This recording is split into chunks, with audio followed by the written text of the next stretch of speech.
Chimino, qué frío que hace, le cuento, como también traslado este dato a la gente que generosamente está sintonizando el 88.9, el domicilio del aire de Radio Gran Rosario, dentro de un buen consejo. 3 grados 4 décimas bajo cero, humedad 94%, el cielo está parcialmente nublado con neblina. Esto también aprovechamos para tirar la oreja a aquel que es muy adepto para apretar mucho el pie derecho allí en el acelerador, no, porque la visibilidad está reducida a 6 kilómetros, la presión atmosférica alta 1027,6 hectopascales, lo cual nos indica que va a ser una hermosa jornada. Fíjese allí en la ventana hacia el oeste, doctor Chimino, el sol ya está pugnando por decir aquí estoy presente, y lo está demostrando. ¿Qué tal, Oscar? Bienvenido. El sol sale para todos. Sin duda, sí. Lo estamos viendo aquí desde nuestro piso, a metros de la intersección de las dos peatonales rosarinas, Córdoba y San Martín. Oscar Chimino con nosotros hoy, haciendo una mirada hacia el tema de golpes militares que tanto tuvo nuestro país, y particularmente en el periodo 76, casi final de 1983. Sí, yo creo que esto es un avance de una serie de charlas de esta naturaleza, micro sobre este tema, porque yo creo que lo que quiero analizar hoy es el fenómeno sociológico que produce un golpe de Estado mediante la fuerza, a través de las fuerzas militares. Creo que lo sustancial en todo esto es que sectores de la sociedad que en un momento determinado apoyan los sistemas democráticos, o dicen que apoyan, como por ejemplo algunos partidos políticos, inmediatamente después del golpe militar van y sostienen el gobierno militar, prestándole, entre comillas, importantes funcionarios, porque los militares no han tenido nunca un grupo o una bolsa de trabajo, si usted quiere decir, referida a los distintos sectores del gobierno, que tienen que tomar por la fuerza también, porque tienen que desalojar a un ministro para poner uno de la ideología o del pensamiento de ellos. Eso es, digamos, lo que nosotros de algún modo queremos reflejar. ¿Por qué sectores de la sociedad que dicen que son democráticos, después, en el momento que se produce el golpe militar, facilitan de algún modo la existencia de este golpe? Porque si no hay civiles que estén colaborando con el gobierno a través de los ministerios, secretarios, imagínense ustedes los miles de puestos en la República Argentina que fueron ocupados por personas y importantes políticos de la República Argentina apoyaron los golpes militares. Entonces, y en Latinoamérica, porque yo quiero extender este análisis durante varias semanas referido a esto. Hoy el análisis hoy estamos pensando o estamos tratando de dar la idea de por qué se produce este fenómeno. Creo que nosotros hemos tenido una muy mala formación, y mala formación a nivel de la educación cívica. Si bien en las escuelas enseñaban educación cívica, cosa que ahora no hacen, o le ponen distintos nombres, pero el sentido de la educación cívica no lo tiene.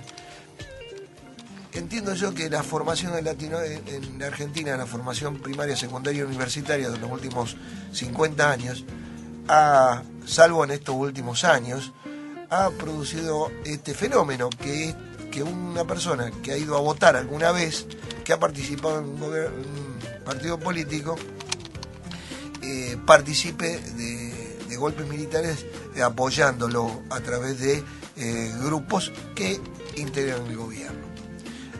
Hay ejemplos muy llamativos. Por ejemplo, los socialistas, querido amigo, ¿cierto?, que aparecerían como una demostración de algún modo de lo que es la democracia, como estamos viviéndolo nosotros acá en la provincia de Santa Fe, ¿no es cierto?, y en algunas partes de la Argentina. Bueno, sus líderes, en el golpe del 55, participaron en cargos políticos importantes. A don Alfredo Palacio fue embajador del gobierno de la Revolución Libertadora. Así como esto, ha habido radicales que han participado como ministros y secretarios de los gobiernos. ¿Hay un tal Morroy, algo así? No sé. Arturo Morroy, Claro, bueno. nacido en la provincia de Buenos Aires, Claro, San Nicolás, y donde finalmente fue abatido en Buenos Aires, claro, con una banda terrorista. Claro, pero Morroy era radical. Radical. Entonces, y el radicalismo aportó más de 300 intendentes, básicamente en la provincia de Córdoba. Exactamente. Bueno, donde claro, eran fuertes, fíjense ustedes que lo que se llamaban los comandos civiles eran radicales. O sea, en la República Argentina, cuando hubo el golpe del 55, los radicales aportaron no solamente personas en ocupar cargos, como bien lo decimos, de intendente y cargos políticos importantes, no en el 55 solo, en el 76 también, sino también en el 55 fue peor, porque encima claro, los comandos civiles sacaban a la gente de la calle y la fusilaba, ¿me entendés? O sea que los comandos civiles eran comandos armados. Claro, uno recuerda los célebres, entre comillas, fusilamientos de José León Suárez, ¿no? Donde uno de los que sale allí es el propio Rodolfo Walsh, claro, que después da el registro de lo acontecido, donde uno ahí empieza a preguntarse cómo criticamos a un gobierno y utilizamos métodos que después no podemos dar en justificación, y después avanzan otros gobiernos y pedimos justicia. Es algo muy... son situaciones bastante extrañas, ¿no? No, claro, pero yo digo, a nivel sociológico, ¿por qué ocurre eso? Es por un problema de educación, de formación. Nosotros venimos por las olas de gran cantidad de ciudadanos que venían de otros países, ¿no es cierto?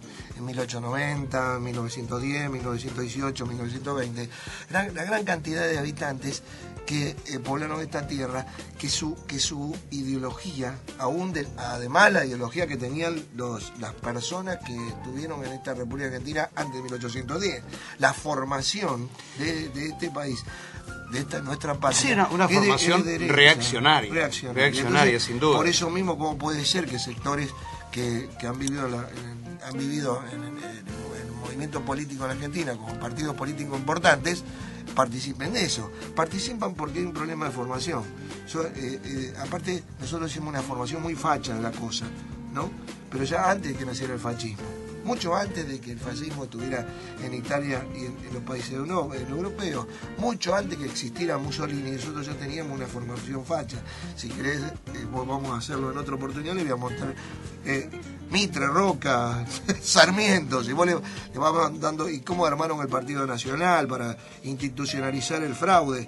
O sea, nosotros tenemos una formación en los niveles medios y altos de la sociedad. Claro, que forma parte de lo que se denomina nuestra cultura, nuestra identidad. Exactamente, claro, una cultura que no podemos perder de vista y para hacer una configuración de lo que nos ocurre, porque yo en estos tiempos observo, a veces también me ocurre, hacer un tiro por elevación. Hay algún problema, o los políticos o el gobierno. Y a veces viene hacia la tierra todo lo que yo planteo, porque lamentablemente veo que uno como ciudadano o nuestros pares estamos un tanto desacertados cuando desde nuestro pequeño y humilde lugar de actuación en esta trama que se llama sociedad no hacemos nada desde nuestro lugar. Particularmente la gente que sale con su vehículo a las calles céntricas de Rosario. Allí se da cuenta, en ese teatro de la vida que es la vía pública, qué es lo que nos ocurre como sociedad persona. Y todo a dónde va. Y yo hago la mía, el mismo ritmo de vida que me imprime estar así, ¿no? Y si hacemos una observación así en forma individual, es generalmente la gente que critica a determinados gobiernos, como puede ser de la nación, provincia o municipio, y desde su lugar, ¿qué ejemplo da? Da un ejemplo de mala educación, de no respetar la senda donde va un automóvil de alquiler, un taxímetro, una unidad de colectivo. La misma senda, y qué paradojal que a veces los vehículos con alta gama cuyos conductores son los que más infringen las normas, claro, no respetan al prójimo. Sí, yo hice un ejemplo el otro día, creo, me parece, no recuerdo bien, pero era las colas en la escuela, ¿viste? Las dobles, tres filas. Bueno, esas filas del sectores de la sociedad, la clase media argentina, que dicen que es la menos, es la más. Después les voy a mostrar por qué. La mayor cantidad de ciudadanos son de clase media. El 66% de la población es de clase media. El 28% son trabajadores y el 9% son ricos. Pero, y después voy a decir por qué, o sea, lo vamos a relacionar con los golpes militares también al sector ese. Pero digo, cuando el padre le estaciona en doble fila al pibe, cuando lo ve, se forma en esa idea de que si vos estás en doble fila está bien, aunque después le querrá enseñar a ese chico, ¿no es cierto?, o al padre, el padre va a seguir pensando lo mismo, va a seguir pensando en poner doble fila y que los que de atrás que esperen. Una cosa increíble. Claro, hasta que no recompongamos ese punto de vista que no debiéramos haber perdido nunca, de no ver solamente los efectos, las causas, nosotros cómo somos partícipes o autores de desaveniencia en el mundo de la convivencia con nosotros, siempre los otros son culpables. Esto pareciera que somos todos excelentes profesores cuando damos consejos, cuando explicamos aquello que debemos resolver, y después cuando viene como contraparte demostrar como alumnos, a ver qué tal aplicamos lo que hicimos a manera de denunciado, nos damos cuenta que somos los peores alumnos. Es decir, una falta de coherencia con una cosa en la otra. Y siempre estamos con esto permanente. Yo, en lo particular, llamo la teoría del mostrador. Cuando estamos de este lado, literalmente las sabemos todas. Del otro ya nos olvidamos de aquello que estábamos pregonando desde el otro lugar. Claro, hay una frase del sector de la clase media muy interesante que dice, ¿qué te haces? Y ahora soy concejal, ¿cómo debe robar? El pensamiento que tiene el sujeto es que él robaría. ¿Entendés lo que te digo? Claro, ese mensaje. Achaca la culpa al otro, pero Oscar, ya estamos lamentablemente terminando el tiempo, pero un dato muy contante y sonante: la gente que está enganchada a la energía eléctrica. No solo por eso. Porque pero por favor. Cuando vos le agarrás, cuando la crítica ahí, cuando el tipo dice, porque a los ranchos quemémoslo. Haciendo excepción a gente que tiene la tarifa social y bien justificado, que no puede estar pagando el servicio. Pero ¿cuántos hay que observamos que desarrollan una determinada vida más allá de lo económico social y están en esos contubernios? Ahora, después, ¿quién es el culpable? Claro, porque también así vemos el corrupto y no vemos el corruptor. Bueno, no, pues es corrupto, corrupto. Claro, pero ¿quién es? Claro, o sea, como argentinos vemos solamente al corrupto. ¿Y el corruptor de dónde nace? Que puede ser un empleado delincuente, puede ser también una propia persona que coacciona para ver qué prebenda puedo tener. Totalmente. Una vez un diputado nacional con mandato cumplido me decía, ¿sabés que es bueno que se nos vea a nosotros como los corruptos cuando vienen determinados estamentos de la sociedad, ergo grandes empresarios que nos ofrecen dinero para acceder a determinadas cuestiones que no pueden hacerse si no hay una ley al respecto? Y después, claro, como sociedad vemos siempre, y con ese concepto que manejamos. Y bueno, vos harías lo mismo, tenés el capital. Claro. Es una cuestión muy humana que tenemos que rever, de marcha a la futura sociedad que tenemos que diseñar y sin dudas construir entre todos, porque la democracia ya es como el oxígeno, no se discute, debe utilizarse para respirar. Pero bueno, prestemos atención qué hacemos cada uno de nosotros, qué hacemos con la cosa pública. Sabemos más de la vida de Lionel Messi, más de ficción, de novelas, de lo que nos debiera estar a nuestro alcance, que es prestar atención a lo público. No en vano vemos espacios públicos destruidos. Pareciera que lo privado es lo único que nos damos cuenta que debemos preservar porque no es nuestro. Y lo público, que es el lugar de reunión de todos nosotros, eso nace de cada uno. No se necesitan tampoco grandes capacitaciones, tecnicaturas y menos aún pasar por un claustro universitario. Es una sensatez y volver a lo humano para que venga lo otro por añadidura. Claro, pero justamente lo que la sociedad, las sociedades que avanzan son las sociedades que estos principios lo torcieron a la vez, dijeron no, esto no se debe hacer así, ¿me entendés? Pero tenemos que rever todas estas cuestiones porque la sociedad es invariable, la tenemos que construir entre todos, desde el más humilde hasta el más encumbrado, pero la gente común también tiene que darse cuenta que la democracia no significa solamente votar, hay cooperadoras escolares, vecinales, más allá que también la Constitución ratifique el rango constitucional de los partidos políticos. Totalmente. Pero la participación se puede dar en todos ámbitos, ¿eh? Porque después criticar con los brazos cruzados es muy fácil. Yo no fui. ¿Quién fue? Y el concejal, el vecinalista. ¿Y yo qué hice para cambiar la historia? Nada, esperé de los demás. Y así nos va. Bueno, la seguridad es uno de los Doctor Oscar Chimino, ¿cuándo viene para acercar parte de estas reflexiones? Se lo nota, el rostro distendido. Sí. El abogado Oscar Chimino con nosotros a 3 minutos de la hora 9, donde vamos a establecer el final por hoy. Usted está escuchando Radio Gran Rosario, 88.9. La de mayor alcance, la más profesional, la de mayor audiencia. Radio Gran Rosario.